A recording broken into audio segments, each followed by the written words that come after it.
For this next problem, we need to find the inverse of a non-singular matrix. We want to find the inverse of this non-singular matrix. It's a 3 by 3 matrix. The first step that we want to do is to augment this matrix with the appropriate identity matrix. Since this is 3 by 3, we want to augment the 3 by 3 identity matrix.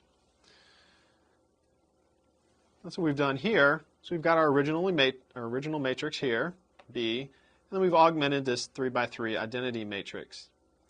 The next thing we need to do is use row operations to get the identity matrix on this side.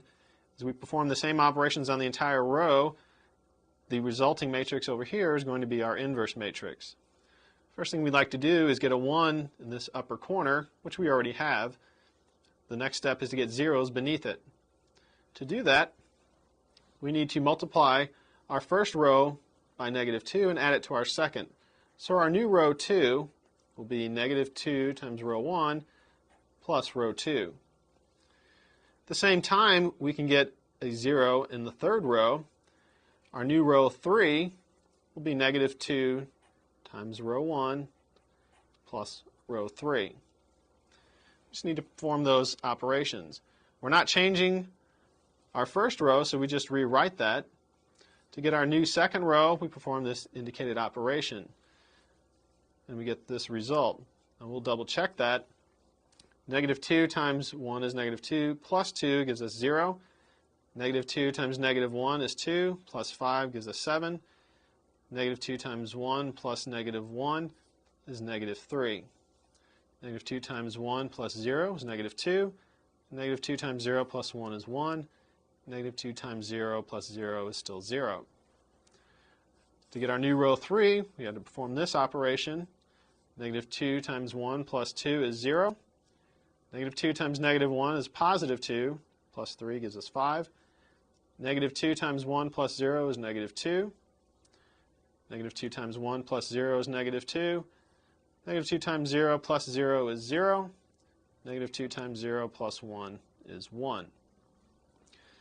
Now that we have zeros beneath this first 1, we want to get a 1 along the diagonal in the second entry. So we want our 2 entry to be a 1.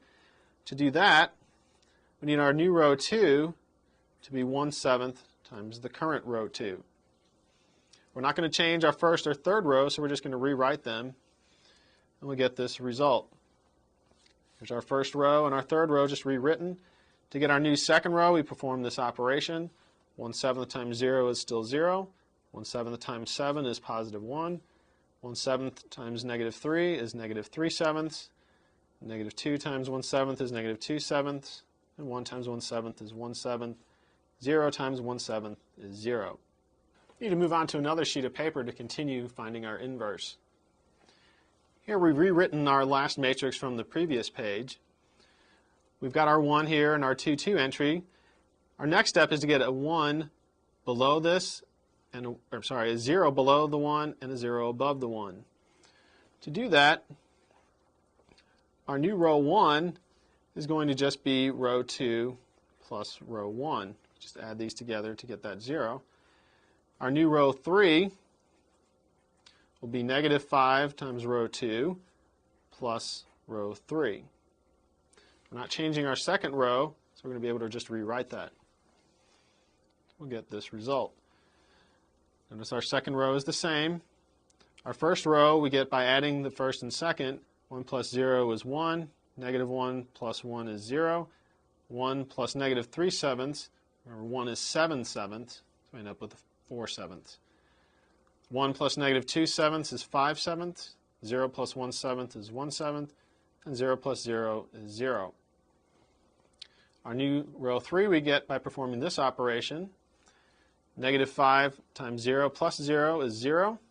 -5 times 1 plus 5 is 0. -5 times -3/7, that's going to be +15/7. We're going to add that to -2, which would be -14/7. So we end up with a +1/7. -5 times -2/7, that's going to give us +10/7. Plus -2 is -4/7. -5 times 1/7 plus 0 is -5/7. -5 times 0 plus 1 gives us 1. Next thing we'd like to do is get a 1 again along the diagonal in our 3, 3 entry. So we're going to get that by multiplying row 3 by 7. We're not changing our first 2 rows, so we just rewrite those.